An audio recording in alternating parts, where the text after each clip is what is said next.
Hello students, welcome back to the channel. DA2 अकॅडमीच्या या व्हिडिओमध्ये तुमच्यापैकी प्रत्येकांचं स्वागत आहे. आजच्या ह्या व्हिडिओमध्ये आपल्याला दोन इम्पॉर्टंट एक्झाम्स विषयी डिस्कशन करायचं आहे. एक म्हणजे ओरिएंटल इन्शुरन्स कंपनी लिमिटेड या एक्झामची जी जागा निघाल्या होत्या या कंपनीमध्ये, तर त्याची प्रीची एक्झाम झालेली आहे, मेन्सची एक्झाम बाकी आहे. सेकंड JCI म्हणजेच स्क्रीनवर पाहू शकता भारतीय पटसन निगम लिमिटेड, थोडक्यात जर सांगायचं असेल तर jute corporation of India limited. आता jute corporation of India limited म्हणजेच काय, साधं सिंपल लॉजिक आहे. मागच्या 2 ते 3 महिन्याखाली जसं CCI cotton corporation of India भारतीय कपास निगम लिमिटेड ची एक्झाम झाली होती, त्याच पद्धतीनं ज्यूट कॉर्पोरेशन ऑफ इंडिया ची एक्झाम चे जे नोटिफिकेशन आहे ते आउट झालेली आहे. त्याच्यामध्ये जवळपास ज्युनियर असिस्टंट अकाउंट्स हा जो पोस्ट आहे या पदासाठी जवळपास 25 आणि 35 असे एकूण जवळपास 50च्या आसपास जागा निघालेल्या आहेत. त्याबद्दल आपण इन डेप्थ स्लोली डिस्कशन करणार आहोत. ऑलराईट, आता हे ज्यूट कॉर्पोरेशन म्हणजेच काय, ज्याला तागाचा कपडा असं म्हणतात किंवा आपल्या ग्रामीण भाषेमध्ये त्याला सुतळी असं म्हणतात. ऑल ओव्हर द वर्ल्ड मध्ये जो तागा आहे किंवा ज्यूट आहे ते सर्वात जास्त उत्पादन बांगलादेशमध्ये होतं. त्याच्यानंतर सेकंड क्रमांकाला भारतामध्ये त्याचं उत्पादन करण्यात येतं. But before we start, step by step आपण पुढे जाऊयात. The oriental insurance company limited मार्फत AO म्हणजेच काय, ऍडमिनिस्ट्रेटिव्ह ऑफिसर्स ची जी एक्झाम होणार होती स्केल 1 पदासाठीची, जी प्रीची एक्झाम ऑलरेडी झालेली आहे आणि आपल्या महावितरणची जी बॅच आहे त्याच्यामधले एक सर्टन पर्सेंट ऑफ स्टुडंट्स असे आहेत की ज्यांनी ह्याची प्रीची एक्झाम क्वालिफाईड केलेली आहे. आणि मेन्सच्या एक्झामसाठी जो अकाउंटचा सिलेबस आहे तो काही अशा पद्धतीने आहे, तुम्ही पाहू शकता, ज्याच्यामध्ये basics of financial accounting and accounting principles, ratios देण्यात आलेले आहेत, income tax regulations, IFRS, GST regulations, digital ecosystem for payment and collection आणि कंपनी लॉ, हा असा काही सिलेबस त्या इन्शुरन्स कंपनी मार्फत किंवा त्यांचे जे अभ्यास मंडळ आहे त्यांच्या मार्फत देण्यात आलेला आहे. आता जेवढेही विद्यार्थी ह्या एक्झामची जी मेन्स एक्झाम देणार आहेत ह्या पर्टिक्युलर पोस्टची, किंवा जे स्टुडंट्स महावितरणचं प्रिपरेशन करत आहेत, साइड बाय साइड ज्यूटची किंवा गेलची एक्झाम देणार आहेत, त्या सर्व विद्यार्थ्यांसाठी हा सिलेबस हाताखालून जाणं, हा सिलेबस रिवाइज होणं महत्वाचं आहे. त्याच्यासाठी आपल्या टेस्ट सिरीज मध्ये फक्त आणि फक्त हा एवढाशी रिलेटेड इम्पॉर्टंट पॉइंट्स आणि कशा प्रकारचे MCQs या पॉइंट्सवर विचारल्या जातात याचा एक PDF टेस्ट सिरीज मध्ये ऍड केलेला आहे. आणि त्याचा एक डेमो PDF हा व्हिडिओ संपल्यानंतर तुम्हाला आपल्या DA2 अकॅडमीच्या टेलिग्राम ग्रुपमध्ये डेफिनेटली मिळून जाईल, ज्याची लिंक डिस्क्रिप्शन मध्ये दिलेली आहे. तुम्ही कोणत्याही पदासाठी जर ज्युनियर असिस्टंट अकाउंटच्या पदासाठी प्रिपरेशन करत असाल तर हा मस्ट सिलेबस आहे जो की तुमच्या हाताखालून गेलेला पाहिजे. ऑलराईट, जे मेन्सची प्रिपरेशन करायलेत ओरिएंटल इन्शुरन्स कंपनीसाठी त्यांनी तर तो PDF प्रिंट करा, व्यवस्थित 2 घंट्यामध्ये पूर्ण वाचून घ्या, पूर्ण अकाउंट तुमचं 2 घंट्यामध्ये रिव्हिजन होऊन जाईल. ऑलराईट, नेक्स्ट आता आपण फोकस करूयात ज्यूट कॉर्पोरेशन ऑफ इंडिया लिमिटेडची जी आपली एक्झाम होणार आहे तर त्या एक्झामशी रिलेटेड बघा. याच्यामध्ये सर्वात पहिला 2 पोस्ट साठी तुम्हाला अप्लाय करता येते, व्यवस्थित चेक करा. मोस्ट ऑफ स्टुडंट्सला मी कंटिन्यू सांगत असतो की बाबा इफ इन केस तुम्ही दोन्ही पोस्ट साठी एलिजिबल असाल, ओके, तर कोणत्या तरी एकाच पोस्ट साठी करा. दोन्ही पोस्ट साठी तसं अप्लाय करता येते, बट मोस्ट ऑफ केसेस मध्ये मोस्ट ऑफ कंपनीज जे असतात ते तुम्हाला रिजेक्ट सुद्धा करू शकतात. सो बेटर असेल की ज्या पोस्टला तुम्ही अप्लाय होताल, जिथे तुम्हाला जास्त पॉझिटिव्हिटी वाटेल किंवा थोडंसं म्हणतात ना इनर फिलिंग्स तुमचे स्ट्रॉंग असतील की बाबा हे नाही तर हे मी नक्की ही पोस्ट तर नक्कीच काढू शकतो, अशा पोस्टला तुम्ही डेफिनेटली अप्लाय करायचंय. आता बघा, सर्वात पहिली post jute corporation of India मध्ये अकाउंटंट पदासाठी आहे की ज्याचं ओव्हरऑल जर पे बघायला गेलं 28,600 ते 1,15,000 त्याची पेमेंट आहे. आता ही एक्झाम देण्यासाठी मिनिमम क्वालिफिकेशन तुमच्याजवळ काय काय असलं पाहिजे, टोटल नंबर ऑफ वेकन्सीज या अकाउंटंट पोस्ट साठी 23 आहेत, टोटल 23 आहेत एकूण पोस्ट. तर याच्यामध्ये एसटी साठी 4, एससी साठी 4, एसटी साठी 2, ओबीसी साठी 5, ईडब्ल्यूएस साठी 2 आणि यूआर साठी 10 असे दिलेले आहेत. आता याच्यामध्ये एक्झॅक्ट मिनिमम क्वालिफिकेशन व्यवस्थित चेक करा.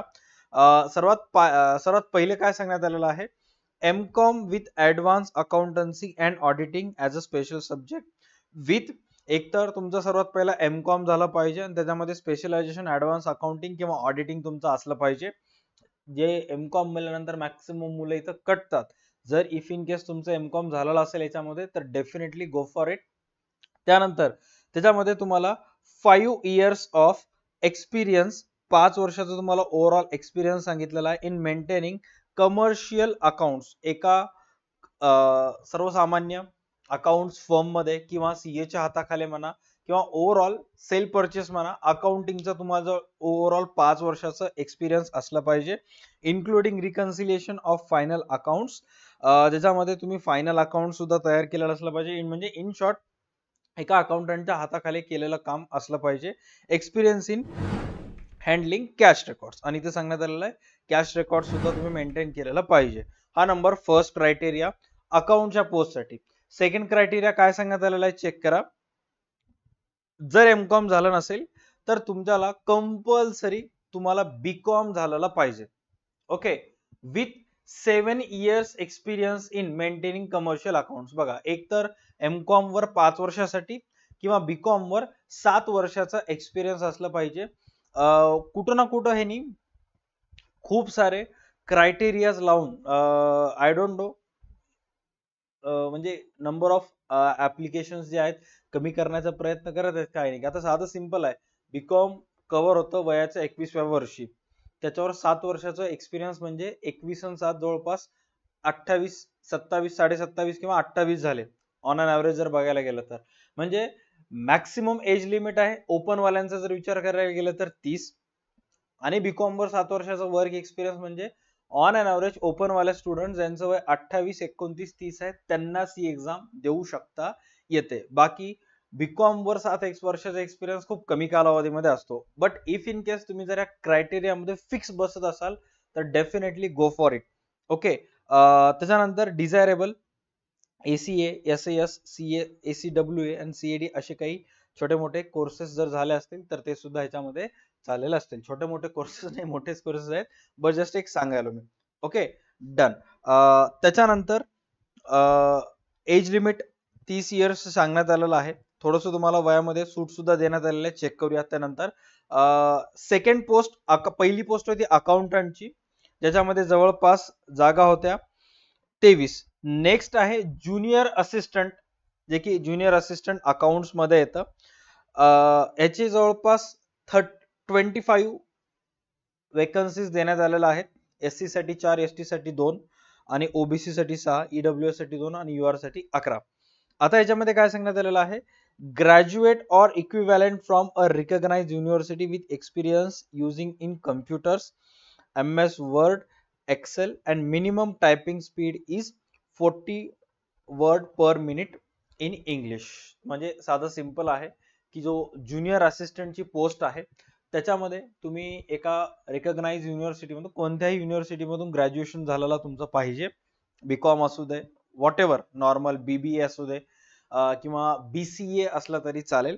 प्लस तुमच्याजवळ MS वर्ड, मायक्रोसॉफ्ट वर्ड आणि मायक्रोसॉफ्ट एक्सेल चे छोटे मोठे कोर्सेस केलेले तुम्ही असाल किंवा त्याचं एक्सपिरियन्स असेल, किंवा जे आपण CCC चं सर्टिफिकेट म्हणतो ना, जसे MSCIT तसं एक CCC चं सर्टिफिकेट असतं त्याच्यामध्ये शिकवलेलं असतं, किंवा मायक्रोसॉफ्ट एक्सेल किंवा वर्डशी रिलेटेड तुम्ही कोणता एखादा कोर्स केलेला असेल तर त्या कोर्सचं सर्टिफिकेट तुमच्याकडे असलं पाहिजे.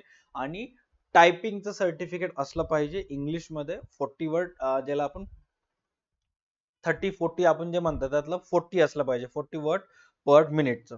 ओके, बस ग्रॅज्युएशन लेवलवर आहे. आणि याचं जर पे आउट बघितलं तर 21,500 तर 86,000 पर्यंत ओव्हरऑल याचं सॅलरी आहे. त्याच्यानंतर नेक्स्ट आहे ज्युनियर इन्स्पेक्टरचं, ज्याच्यामध्ये पे स्केल 21,500 ते 86,500 पर्यंत आहे. याच्यामध्ये फक्त तुम्हाला 12वी पास झालेलं असलं पाहिजे. फक्त आणि फक्त तुम्ही काय पास झालेलं असलं पाहिजे, 12वी. त्याचे 42 पोस्ट आहेत. बट याच्यामध्ये एक कुठं ना कुठं क्रायटेरिया आहे, ते तुमचं थोडंफार अवघड आहे. ते म्हणजे 12वी पास क्लास 12th और equivalent with 3 years experience in purchase and sales of raw jute, जो कच्चा तागा असतो, कच्ची सुतळी वगैरे असते, ते खरेदी विक्री करण्याचं तुमचं एक्सपिरियन्स 3 वर्षाचा असलं पाहिजे. म्हणजे तुम्ही इनडायरेक्टली जसं म्हणत की तुम्ही एक वेल नोन सुतळी खरेदी विक्री करणारे किंवा त्या सुतळीपासून विविध वस्तू बनवणारे एक व्यापारी तुम्ही असलं पाहिजे. त्याचं खरेदी विक्री करण्याचं तुम्हाला 3 वर्षाचा एक्सपिरियन्स असलं पाहिजे. Grading and assorting, baling, storage and transportation. आता त्याच्यामध्ये त्या सुतळीला प्रक्रिया करणे, बेल करणे, छाननी वगैरे करणे, त्याच्यापासून वस्तू बनवणे, सॉर्ट करणे, असं म्हणजे इनडायरेक्टली तुमचं स्वतःचं सुतळीचं एक 3 वर्षाचं त्या दुकानात तर तुम्ही काम केलेलं असलं पाहिजे किंवा तुम्हाला तुमचं स्वतःचं दुकान तरी असलं पाहिजे. इनडायरेक्टली ते सांगायला. Okay, done. त्याच्यानंतर नेक्स्ट पॉइंट याच्यामध्ये आहे एज लिमिट किंवा एज रिलॅक्सेशन. जर बघायला गेलं तर जनरल वाल्यांना सरळ सरळ 30 वर्षाचं आहे ओपन वाल्यांना.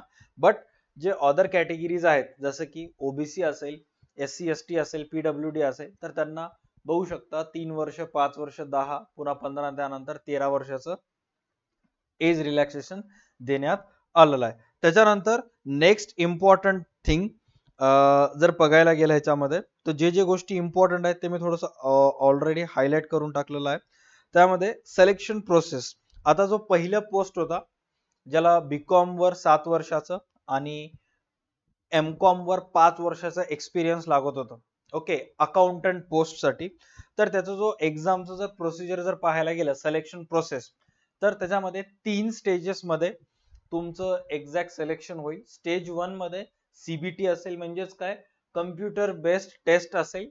त्यानंतर स्टेज 2 मध्ये डॉक्युमेंट व्हेरिफिकेशन असेल आणि स्टेज 3 मध्ये फायनल मेरिट लिस्ट लागेल. ओके, आता याच्यामध्ये जो पहिली स्टेज असेल CBT, त्याच्यामध्ये क्वालिफाईड करण्यासाठी तो ओव्हरऑल जी एक्झाम आहे त्या एक्झामच्या 50% मार्क तुम्हाला असले पाहिजे. म्हणजे 100 मार्काची एक्झाम असेल तर मिनिमम ती CBT क्रॅक करण्यासाठी किंवा एलिजिबल ठरण्यासाठी 50 मार्क असलं पाहिजे, 50% मार्क असलं पाहिजे. आणि SC ST ST साठी, SC ST PWD साठी 45% असलं पाहिजे. इथं क्लिअर कट मेन्शन करण्यात आलेलं आहे. आणि डॉक्युमेंट व्हेरिफिकेशन साठी दर 5 मागे एकाला 1:5 रेशोनं त्यांनी बोलवतील. इथं क्लिअर कट तसं मेन्शन केलेलं आहे. ओके, त्याच्यानंतर नेक्स्ट जी अकाउंटंट ज्युनियर असिस्टंटची पोस्ट आहे, राईट, ज्युनियर असिस्टंटची पोस्ट, ज्याच्यामध्ये बीकॉम किंवा कोणतंही एक वेल नोन युनिव्हर्सिटीमध्ये तुम्ही ग्रॅज्युएट असायला पाहिजे, कम्प्युटर बेस्ड तुम्हाला नॉलेज असायला पाहिजे आणि 40 RPM म्हणालो मी, 40 WRP word per minute WPM ची टेस्ट, म्हणजे तुम्ही 40 समजून घ्या. ओके, इंग्लिश असायला पाहिजे. आता तो जो पोस्ट आहे किंवा ती जी पोस्ट आहे त्याच्यासाठी किंवा ते स्टेज क्लिअर करण्यासाठी क्वालिफिकेशन काय काय असेल सर्वात पहिले चेक करा. तर सर्वात पहिल्या स्टेजमध्ये कम्प्युटर बेस्ड टेस्ट होईल तुमची, प्लस टायपिंगची सुद्धा तुमची टेस्ट असेल. त्यानंतर सेकंड स्टेजमध्ये डॉक्युमेंट व्हेरिफिकेशन आणि फायनल मेरिट लिस्ट लागेल. बाकी क्वालिफाईंग जर पॅरामीटर जर पाहायला गेलं तर सेम आहे, 50 आणि 45. Alright, done. त्याच्यानंतर नेक्स्ट इथं क्लिअर कट सांगण्यात आलेलं आहे टायपिंग टेस्ट परफॉर्मन्स ओपन वाल्यांसाठी मिनिमम 40 वर्ड पर मिनिट असले पाहिजेच आणि SC ST ST वाल्यांसाठी PWBD वाल्यांसाठी 5 वर्डची त्यांना सूट देण्यात आलेली आहे. All right, done. याच्यानंतर जर काही इम्पॉर्टंट जर बघायला गेलं तर ज्युनियर इन्स्पेक्टर बद्दल आपण 3री पोस्ट बघितला होता 12वी बेसिसवर. सेम त्यांना सुद्धा तसंच आहे, बट त्यांना इथं पहिली स्टेज कम्प्युटर बेस्ड टेस्ट, दुसरी स्टेज डॉक्युमेंट व्हेरिफिकेशन आणि जे 3री स्टेज आहे त्यांची 3री जी स्टेज आहे त्याच्यामध्ये ज्युनियर असिस्टंट वाल्यांना टायपिंग टेस्ट होती. बट ज्युनियर इन्स्पेक्टर वाल्यांना ट्रेड टेस्ट असेल, त्यांना एक डेमॉन्स्ट्रेशन द्यावं लागेल, ट्रेडचं खरेदी विक्री करून द्यावं लागेल किंवा त्याच्याशी रिलेटेड एक प्रॅक्टिकल टेस्ट असेल आणि मग त्याच्यानंतर फायनल मेरिट लिस्ट लागेल. आणि स्टेज 1 मधून 2 मध्ये डॉक्युमेंट व्हेरिफिकेशन होत असताना 1:5 चा रेशोच असेल. इथं क्लिअर कट मेन्शन करण्यात आलेला आहे. All right, done. हा PDF हा व्हिडिओ संपल्यानंतर आपल्या टेलिग्राम ग्रुपमध्ये येईल, डोंट वरी. आता सर्वात इम्पॉर्टंट, हाऊ टू अप्लाय कसं कराल. साधं सिंपल लॉजिक आहे. इथं त्यांची वेबसाईट दिलेली आहे www.jutecorporation.in या वेबसाईटला तुम्हाला भेट द्यावी लागेल. आता ही जी नोटिफिकेशन आहे हे मागच्या 2 दिवसामध्येच आलेली आहे आणि eligible candidates required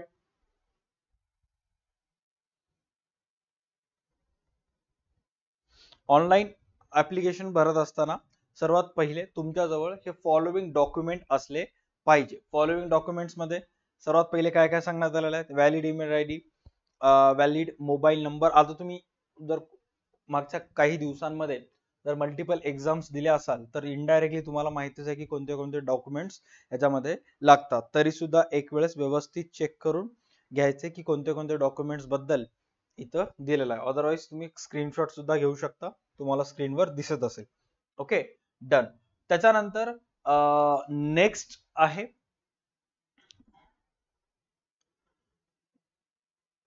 computer based taste साठी. बघा, examination venue, the computer based online examination CBT will be held in across major jute growing state capital cities in India.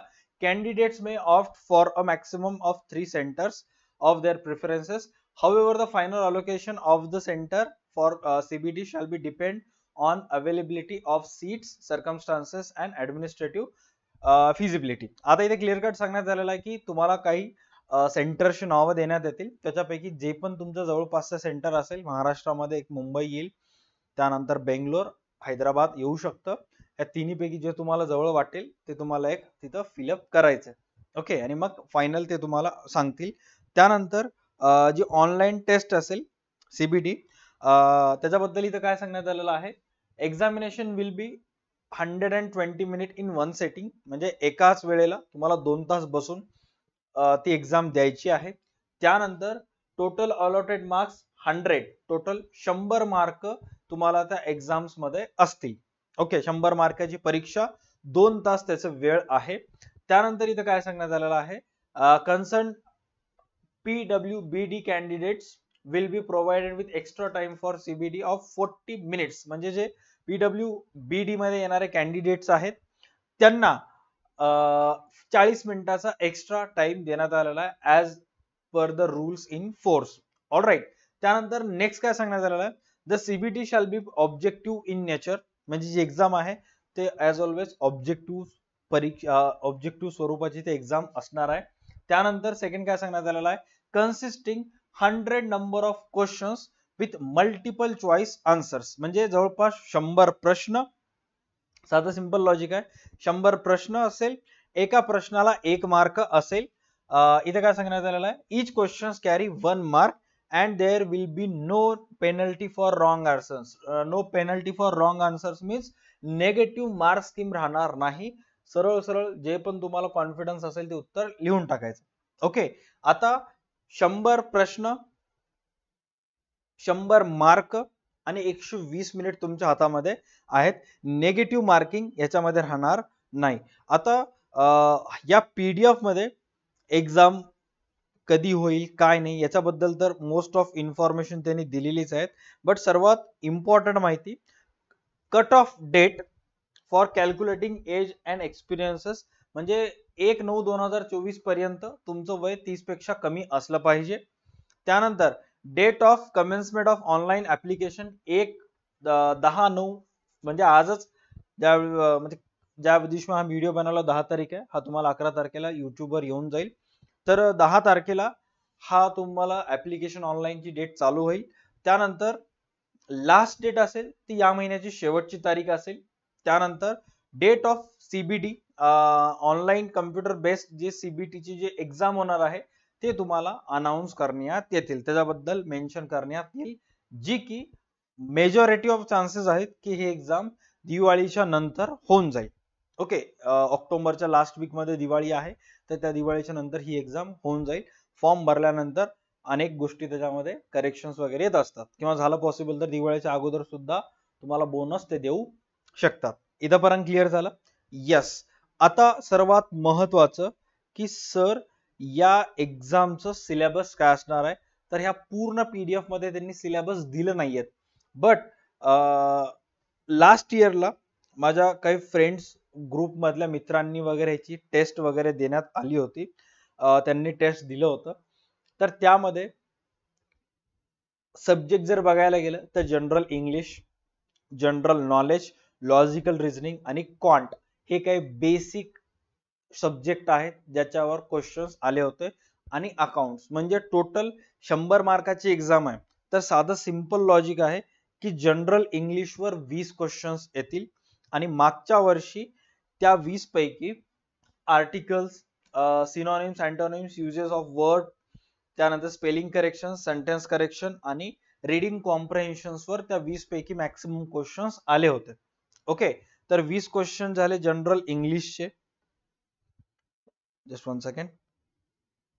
त्यानंतर जनरल नॉलेजचे 20 क्वेश्चन्स आणि जनरल नॉलेजचे 20 क्वेश्चन्स कशावर येतील हे एवढे points तुम्हाला त्याच्यावर भर द्यायचे आहेत. Current affairs, Indian economy, art culture, Indian constitution, world geography, Indian polity, Indian geography, Indian history and freedom struggle.